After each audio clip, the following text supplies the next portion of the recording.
valuable market. It's been a while I've been at home, but thank you very much. I appreciate it. Yeah, I'm going to speak on education as a necessity for setting the for-I-Had generation stage. I come under the auspices of Twani University of Technology and the MIS system. I'm going to look about three things here, mainly the mobility of the industrial age. I also look at for-I-Had technologies and its wealth. Then I'll look at the education 4.0, a paradigm shift, that's what I'm going to speak on today. Let me start from the mobility of the industrial age. I'll take the definition from the person who coined for-I-Had. He sees it in the form of a fusion of technology that blows the line between the physical, digital, and biological realm. In other words, there is no more boundary in the human interacting with the machine. They are now in the same ecosystem where you can engage with them and they can sustain their own intelligence to be equivalent perhaps to the human. And that is the boundary that has been removed by the technology. We've witnessed now the fourth revolution technology, grow from the first, second, third, and the fourth revolution. The beauty of this is that it's a big opportunity for us to enjoy the blessing that the technology put on our table. There are about three common laws that actually guide this particular technology we're talking about. The more law actually guide this evolution that we're experiencing. So as Metcalfe law also talk to it, and common law also talk to it. And all this law talk on exponential growth of technology. And that is what they actually presenting to us. But there are a few strategic drivers for this for-I-Had, if you want to look at it. The first one I'm going to talk about is the borderless industry. If you look at Alibaba and Amazon, for example, they operate a dozen of a kind of a business model, across the multiple industry. So you have your business to a consumer, and also you have your B2B, for example, B2C, and your C2C, for example. And it shows that you can have a kind of heterogeneous kind of business within one single business, so that you can operate as a cloud supplier, for example. Also, you can operate as a logistics supplier with a single company and with your multiple model. The other point here is to look at it in the sense that there is a kind of a transcend competitive advantage. Let us just imagine a kind of a crowdsourced product development where you have a kind of a retail part, where it's handling the kind of Amazon and also the logistic by FedEx with a single company, outsource those things, and you are able to cover all your business aspect. The other thing I want to mention here is that it's a kind of the ecosystem that are integrated, with the network of a separate entity. And that means that creating value is not exactly equal to company, if you know what I mean. It's a kind of ecosystem. And this kind of approach now brings a new competitive analysis into the business, And a good illustration that I can bring as a very good example is if you look at here B&B, for example, who perhaps doesn't have any property, but is operating on a very high level of profit, Only thing that I think he has is a kind of a platform where there will be business exchange. So this particular for-I-Had has brought a lot of business and a lot of blessing and wealth into our ecosystem.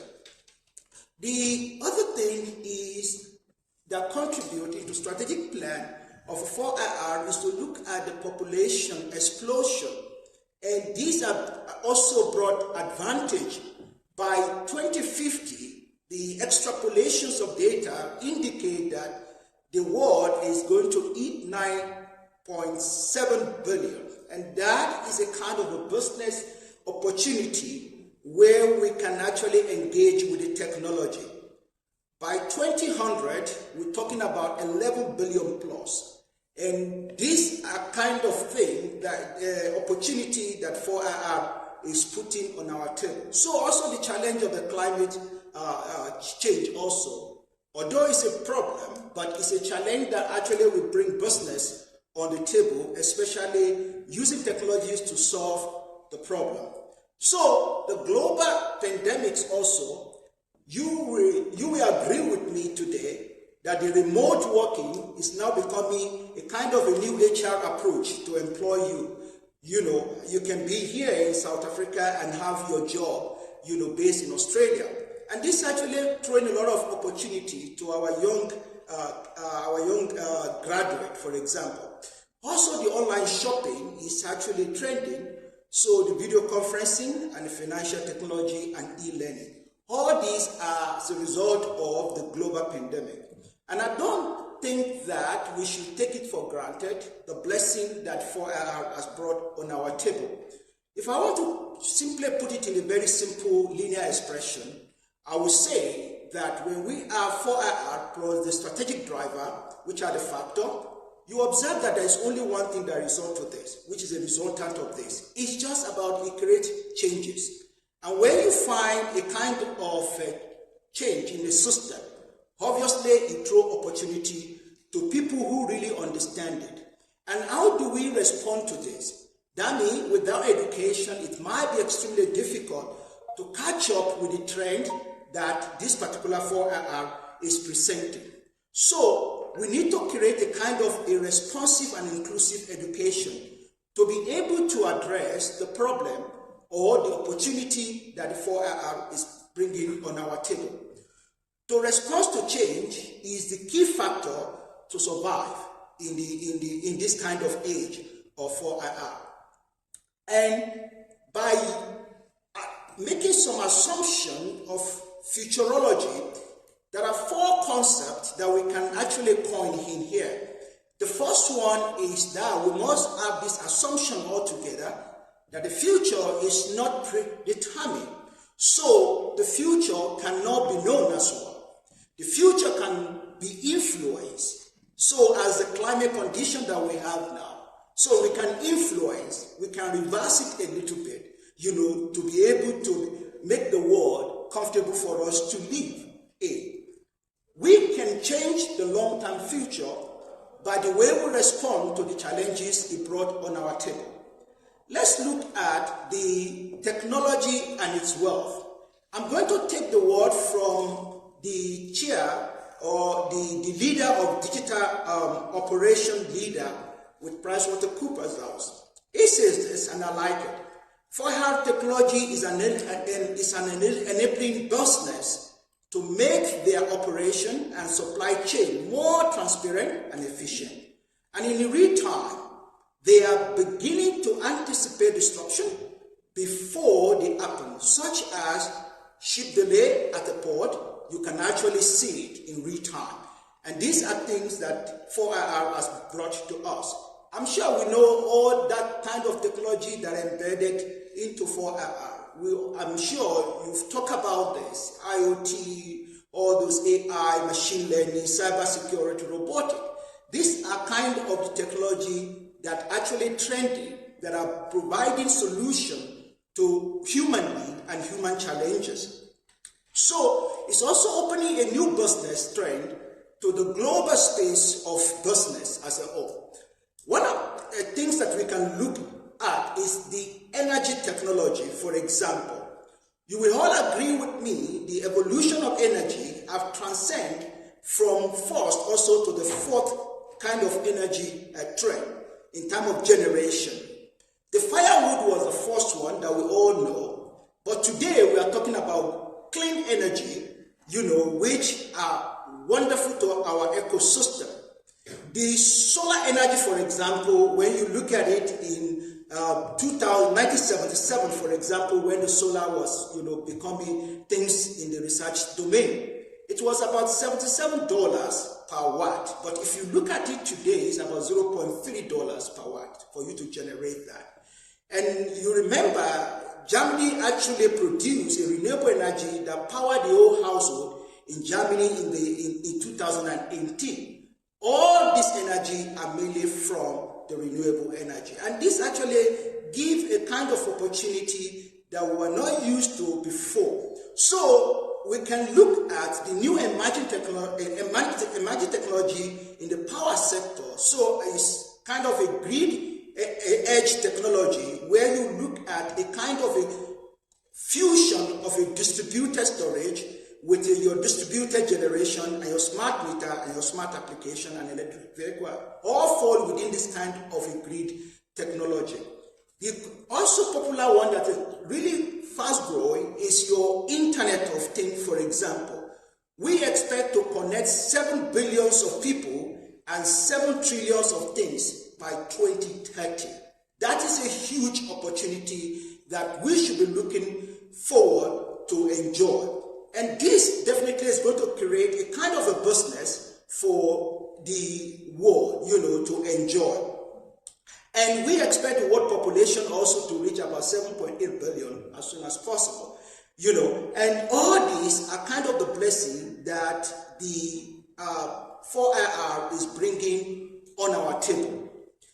The AI and machine learning and the robotic aspect of it is that we're still enjoying a narrow artificial intelligence now, but as the research begins to transcend into the general AI, where the machine and the man will coexist in our physical world, and then we'll be able to know the blessing that all this. But I'm talking about a clean and ethical AI.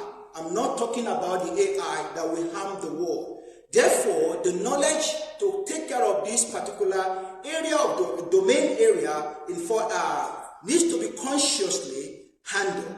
And let me use this simple word, which I share with one of my friends from MIT. The concept of AI will now become the mathematics of the day. It's just going to be ordinary science as we begin to go, where all other applications will emerge. But it's going to be fundamental knowledge that everybody must have to drive other applications that will follow. And all these are things that serve as a blessing that 4IR is thrown on our table. The robotic age now that we enjoy also today, we're talking about industrial robot, we're talking about service robot. And I'm sure in the Western world, you are all enjoy this particular application that emanated from 4IR. I'm going to share one statistic with you. When I try to look at 10 IT companies in the world, what's shocking about it is that if you look at their revenue, it's in billion, and if you look at their net income, it's also in billion. And this shows the power that the technology of 4IR has brought to the table. But with all this blessing that we are talking about, one question we ask ourselves as an African, where is Africa in all this? When is Africa going to enjoy this particular blessing that 4IR is bringing on the table? The Asian, they are enjoying it. The Western world, they are enjoying it. But why is Africa in this space? One thing you must share with me is that Africa has a kind of great natural resources. We are talking about 60% of arable land in Africa. We're talking about 90% of raw material reserve in Africa. We're talking about 40% gold reserve in Africa. We're talking about 33% of diamond reserve. So we're talking about 95% platinum reserve in Africa. The largest manganese and iron, wood, uranium, copper, crude oil, and bauxite reside in Africa. Now, what exactly wrong with Africa, and we are still in this poverty state of our life? Therefore, there is a need for us to rethink and re-engineer what we do and how we do it. If you have raw material, the person that will enjoy the profit out of raw material we actually enjoy almost 64% of the output or byproduct of raw material. I'll give you one very simple example, and I'm sure you will all agree with me. Nigeria produced crude oil, and it said the barrel of crude oil at $100. They don't refine crude oil in Nigeria. When it leaves Nigeria, it comes back at the rate of $300. Tell me which country will never be in debt for the rest of their life. It is true. The reason for this is because the knowledge economy that's supposed to convert the raw material into a very good byproduct that will bring value chain into the system is not there. It's collapsed. Therefore, in other words, you sell your raw material, which is 20% of the income you're supposed to get. The other people who process that raw material get 80% of the income.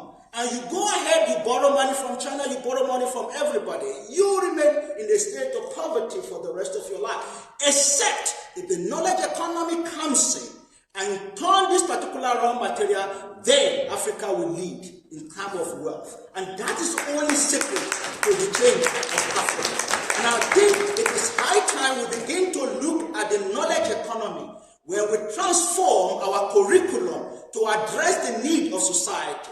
We don't need to go to NASA to go to space. We don't need space. We need to solve the problem that is near our door. I always tell people I've written a lot of equations in my life. If you want to look at where I am in the equations, go to Google Scholar. I'm tired of equations. I want to solve the problem near my house. It's so small, but an answer to the need of my community. How will be satisfied? That is how we need to transform the knowledge. The knowledge we have in Africa has never been a complete knowledge. When you don't have a complete knowledge, you cannot have a complete product. There is a need now to transform that kind of knowledge and move them into product. Then we will be able to answer the need of Africa. Africa is a giant. If we understand what we have, how to use them, how to convert them, how to complete the whole business chain, then we'll be a wealthy continent. It is high time we begin to look forward to change the way we address the thinking. We must have a thinking that change the continent and change our raw material into product, and we have a complete value chain that bring profit into our community and our people. Therefore, there is a need to rethink. You will be surprised that African landmass is about 30.5 million square kilometers. You talking about taking the America, taking Europe, taking China, fuse them together, sink them in Africa. They will have a space to live here. How come then Africa is poor, looking for grain from another continent to survive? What is the reason? Therefore, having the insight of this particular data shows that there is something that is missing. What is missing is the knowledge that transforms what we have into a value that we need. Therefore, we need to rethink the way we are doing business.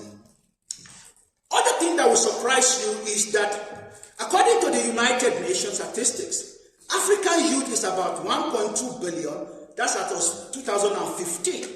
And it's expected to reach about 1.3 billion by 2030.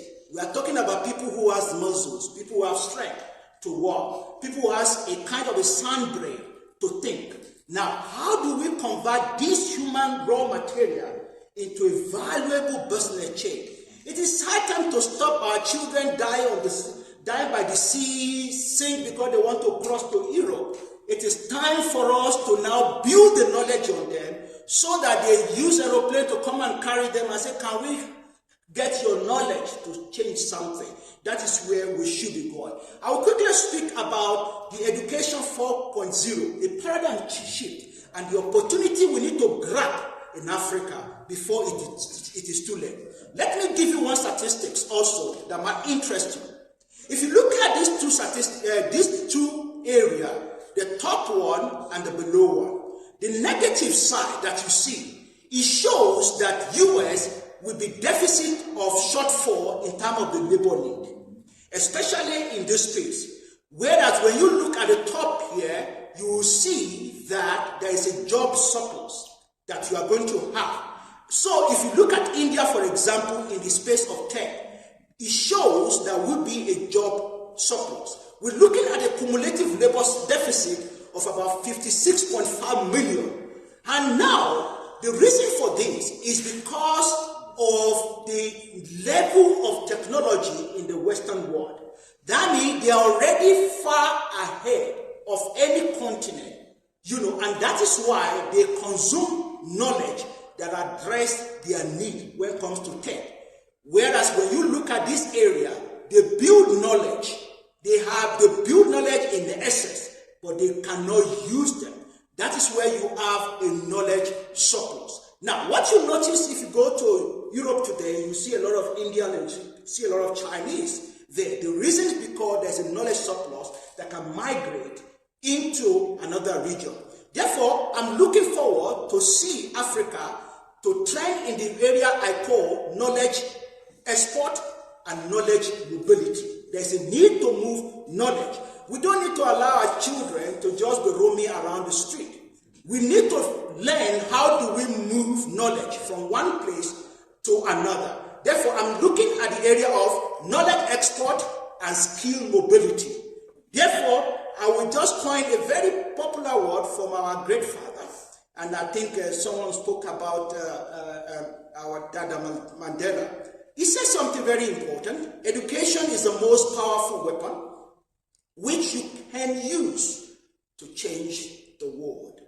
If we teach today the way we were taught yesterday, we are not preparing students for today or tomorrow. That means there is a need to change. We need to go to classroom with a new thought. We need to go to classroom with a new idea. There is a need to review our curriculum. The motivation for education review is this. Now, what we know before Fourth Industrial Revolution is that teacher is center in everything.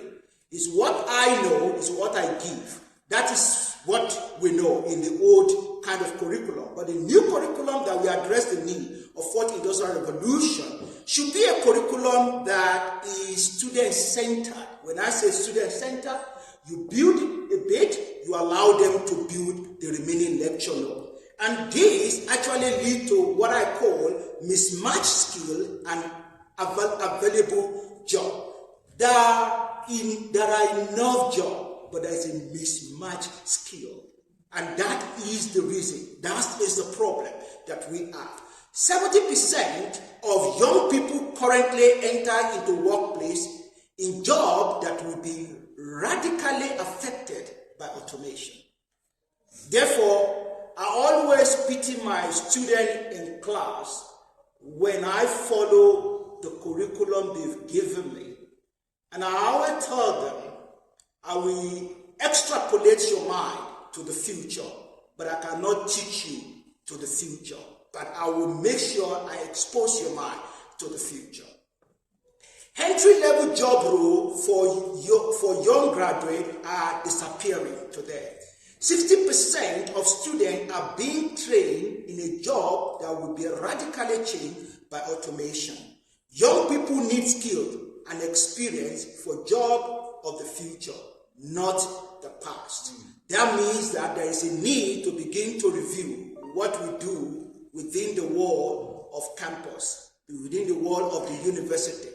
I want to speak about Education 4.0, which I think will bring blessing to our young kid. Now, I will jump quickly not to take your time. Is that it's a kind of knowledge that work and innovate. That means it's a borderless learning peers kind of approach in the way we teach. And it's a kind of industrial-oriented and society-managed. What that means is that I shouldn't get angry with my student when I say, this is linear equation. He said, no, I don't like that linear equation. I want to do something else. What I mean by is that the students should be able to design their own curriculum. What should be in their head should be something they craft out. Their own dispensation is different from our own dispensation. What the lecturer should be now should be like a referee allow them to play the game, then you coordinate the game, then you map the game and you direct the game.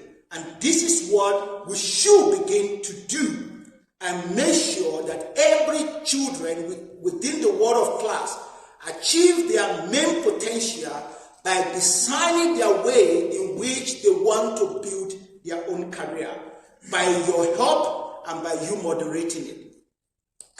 I hear and I forget, I see and I remember, I do and I understand.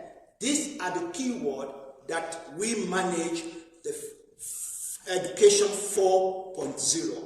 We should follow this particular project-based learning, which I propose that they should begin to do. Start the content with a project at the back of your mind. When you want to teach them how the mechanism of robot work, bring the robot to class. Let the robot start working first so that they can see the end of their beginning of thinking of what they want to do. That brings inspiration from inside to let them journey with you. When you bring any equation that is so terrible, when you bring it on the table, they know my end point. I will make the robot to work. That is the way that I think we should begin to teach them. The anatomy of education of 4.0 as a 5 that I want to talk about. The innovate is one of the key. The second one is inhaled concept.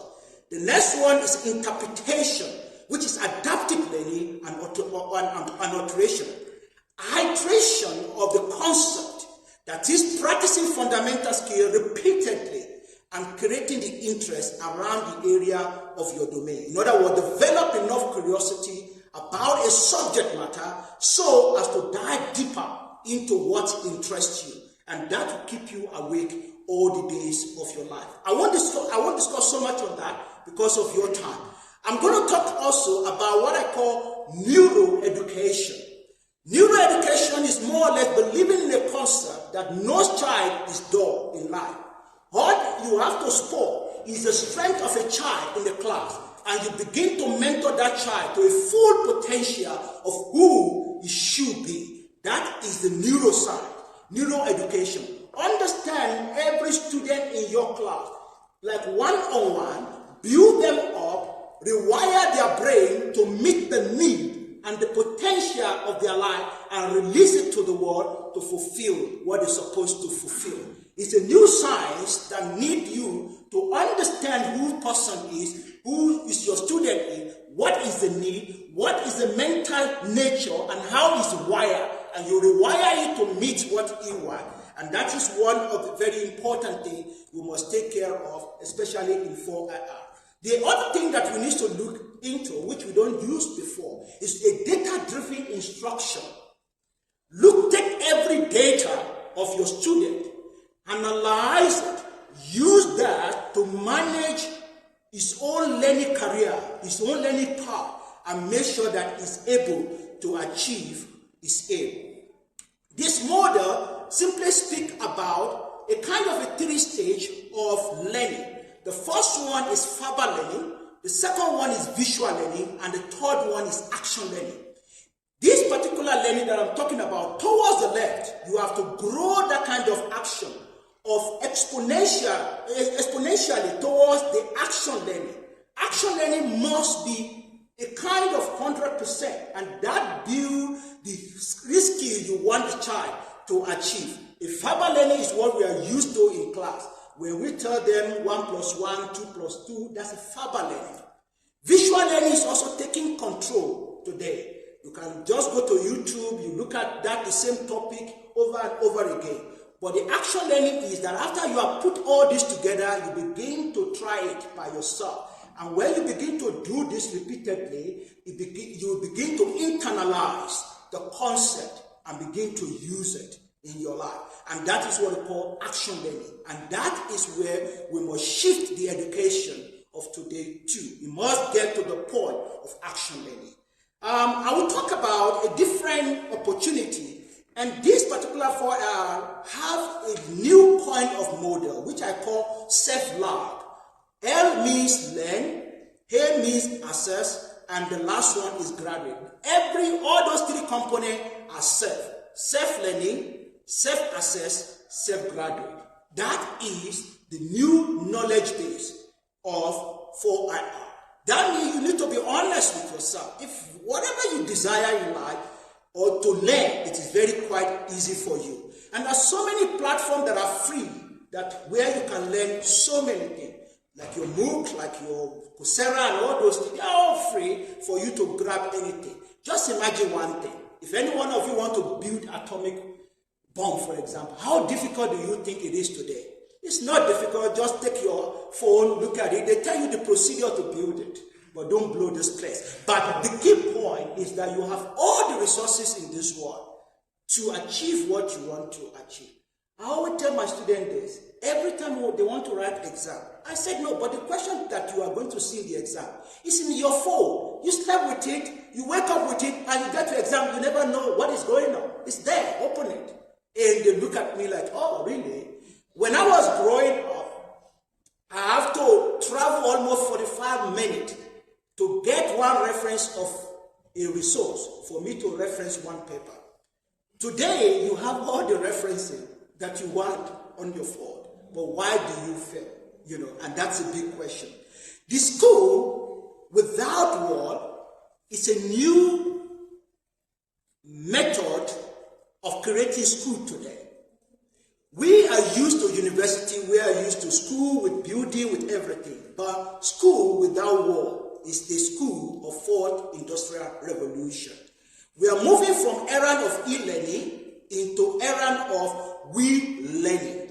We learning means that you engage with the visual and audio and you interact and you adapt the learning. And that is why I call it we learning. Changing from e-learning. Where you get talk, they talk to you and that is all. But now you can engage with the lecturer that's online and he will be able to take you through. The most important aspect of this is a collaborative and a talent-driven learning where you formalize your informal learning and in a collaborative way. And this is a kind of a learning system that we are going to have in the space of fourth industrial revolution. I won't talk about all the 4IR required skills. I'm sure you will have seen them and you have learned about them. They are new media literacy. And don't be surprised today when you see a surgeon having his own show on TV. And that's a skill that have to come in. Like I tell engineering students, if you think that multimedia is not useful to you today, you will definitely fail in a kind of a business world as a medical doctor. And when I finished as an engineer and I went back to law school because of my new interest in law, I want to bring in law into engineering just to bring the value into it. And that is why the new age have to learn how to learn and unlearn every day. It is quite important to every one of us. And every year I take time to learn every new qualification every day. For example, now I decided to go back to learn something on digital marketing. I don't need it, but I need a cohesion of knowledge to drive the future if I really want to be relevant. Therefore, it's a kind of a space where you learn and unlearn and learn and unlearn all the time. Therefore, there are a lot of 4IR required skills that are very crucial that we must actually adapt. Your cognitive load management is important. Your social intelligence is very important. Therefore, your novelty and adaptive thinking they are also very important. These are necessary skills that you need to adapt. There are also 10 key skills that are very important. Your complex problem solving, your critical thinking, creativity, people's management, coordinating with others, emotional intelligence, judgment and decision making, which actually enforced by the data you collect. Very important. Service orientation, negotiation, cognitive flexibility. And these are all important skills that comes with fourth industrial revolution. Let me conclude by simply looking at how the future learning probably going to look like. It's an ecosystem of a multiple idea of learning. And as a result of that, I will just revise this with you that I've covered the area of, in terms of education 4.0, in terms of anywhere, anytime, personal and peers and mentor as well. Modular and project, student ownership, just keep that in mind. Student ownership is very important. Don't go to class and dictate what you want. Student ownership. Whatever you want to do must be student-centered. Let them build their own curriculum and manage them, control it, and direct it based on your experience. And it's also evaluated, not examined. Stop failing the student when you examine them, but evaluate them and build them until they get the skill and the concept. Therefore, I always like, anytime I go to Finland, I always like something about them. They don't fail students in Finland. You fail, you rewrite. You fail, you rewrite until you get the concept. And that is the purpose of teaching and learning. Not to teach and fail. Your main purpose within the world of the university or within the world of classroom is to take the person from where he is to where he should be. Not that dump him where he was. Then why do you get salary? If you want to dump him where he was, you must take him where he is to where he should be. And stop getting angry with a student that cannot get 1+2 and say because you don't know anything, your brain is gone. There is no brain that is gone. A brain needs to be trained and move them to the point where they should be. Let me stop here. Thank you very much. I will stop. Thank you. Thank you, Professor. Thank you.